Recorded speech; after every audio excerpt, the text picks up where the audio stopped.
Welcome to Kitco News. I'm Niels Christensen. So the COVID-19 pandemic has created untold damage to the global economy. But one company that has revolutionized the mining industry for women is actually now doing their part to make sure that everybody stays safe as lockdown measures start to ease. Here to talk about her latest fashion design is Alicia Woods, founder of Covergalls. Thank you very much for joining us today. Hi, Niels. Thank you very much for having me.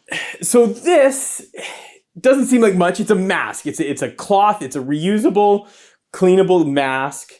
We were talking offline, and actually you said that this came from the ground up, from industry needing something. Just talk about your mask and how it all came about. So how the mask really started is when COVID-19 broke out and people were starting to stay home, we still had some product that we had to get to some of our clients. And for smaller batches and modifications, we work with local seamstresses. Now, unfortunately, when we went to their place of employment, they were closed, which meant that those seamstresses were no longer working. So we came back and thought, how can we keep those seamstresses employed so that they're earning an income? And we had two massive rolls of material, which were perfect for making masks. And we thought, let's engage with them. We can pay them to produce the masks, and then we can just donate them to the local community and those that were a little bit more vulnerable to, catching the coronavirus. So they started to produce them. And not long after, the OMA, so the Ontario Mining Association, reached out to us to learn, what was Covergalls doing in the fight against COVID, given that, PPE and protecting people is the space in which we live. And we shared a small initiative that we were doing locally here in Northern Ontario. And they quickly saw an opportunity to engage the mining industry. So what we were seeing is the mining industry was quick to respond in donating any medical grade PPE to the frontline health workers. They're the ones who desperately need it right now. But it left the mining employees and their families and communities without protection. So that's when we started to produce the fabric masks and get those into the hands of the mining employees and into their families and the communities in which they operate in. Were you surprised when the Ontario Mining Association reached out to you? It does feel like the mining sector is taking really big steps to make sure that people are protected as they've sort of went back to work. Definitely. I think, for me, when you think mining, safety is number one. It is top of mind for everybody in the industry. And so naturally, we want to make sure that the mining industry is doing its part to protect those who are protecting us right now, but then also make sure that we're taking care of the employees.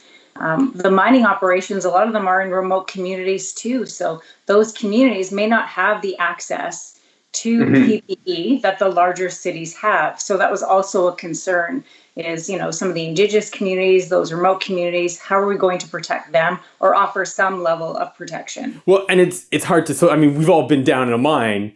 It's hard to social distance when you're working. So, it's just, it's nice to see that there's options out there that people don't have to be afraid to go to work. That's right. And a lot of other, supply companies in the mining industry are coming up with some really innovative solutions. So aside from the masks, there's some companies here in Sudbury that are making dividers for the cage to make it easier for men and women to load the cage, social distance at the same time. There's, other things in terms of, checking temperatures. So a lot of innovation is happening in the supply service sector of the mining industry. But it's also more than just mining. Sort of like your whole Covergalls fashion, it's being embraced by utility companies, anybody who hires women to work front lines. And I've seen on Twitter your mask being embraced by everybody. This is more than just a mining initiative. Yeah, definitely. It's far more mining. It's not just the mining industry. It's oil and gas. It's construction. It's those essential workers that are still working and still need a level of protection. Everything from delivery services, Canada Post, FedEx, Purelator, your grocery store attendants, and also accountants, bankers, and lawyers. So we're excited to, be a part and do our part in the fight against COVID. when this first happened, we really kind of struggled with where could we help best, and what position could we take. So happy that we finally, found something that we can offer. Embracing sort of the ingenuity of the sector. Do you think that the mining companies can come out of this, sort of stronger than when they went into this? Well, I think in any situation, there's always learnings that you can take from it. There's always positives that you can try and find, things that perhaps you're going to do better moving forward. So definitely, I see some of the things that they're implementing now will remain as kind of the part of the way that they operate. Now, I just wanted to, you showed us offline just before we started the interview. These masks aren't just for adults. You actually are starting a line for kids. Which I would be interested in as well. Please talk about that. Yeah, so this is one of the samples of our children's mask that we're doing. It was done by a local seamstress in the Timmins area. And how this came to be is, again, we wanted to do our part and to help out. And we thought if we could make a batch of small children's masks, we could donate them to the Sick Kids Hospital in Toronto and also Neo Kids here in Sudbury. So it's something that we're going to be doing.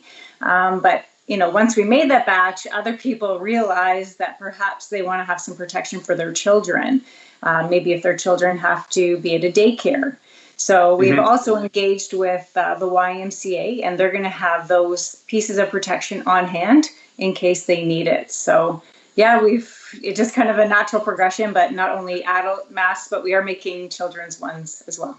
And it hasn't been easy though. I mean, you can't, it's not just like, produce a mask. I mean, sort of what went into this? No, you're right. You would think it's easy just to produce a fabric washable, reusable mask, but I've learned that, and the team has learned that it's a little complex. In terms of even the elastic on the mask that we have, there's been a number of iterations in terms of comfort.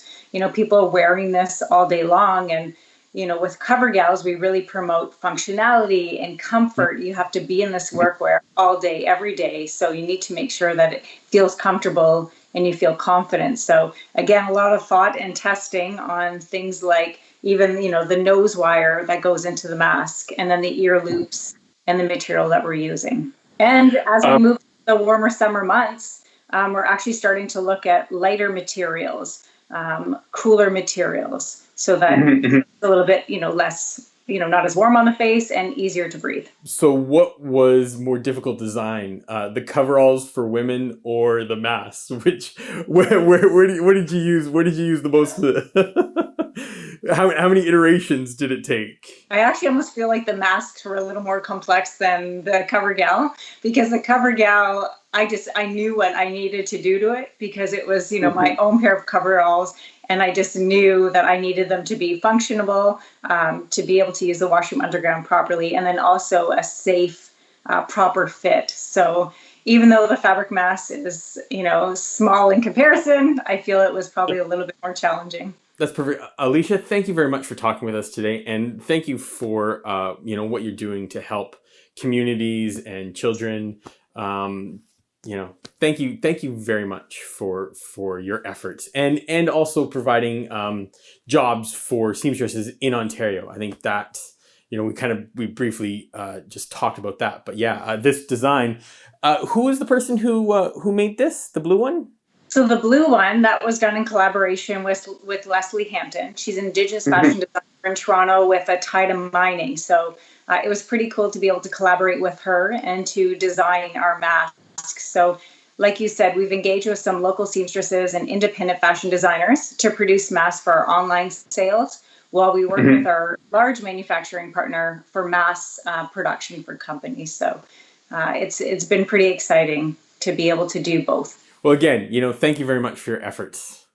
No, thank you very much. And before I leave, I'd love to congratulate Daniela and her husband on the arrival of their twins. You're the first person who's done that. So thank you very much. That's Oh, well, I hope they're doing well.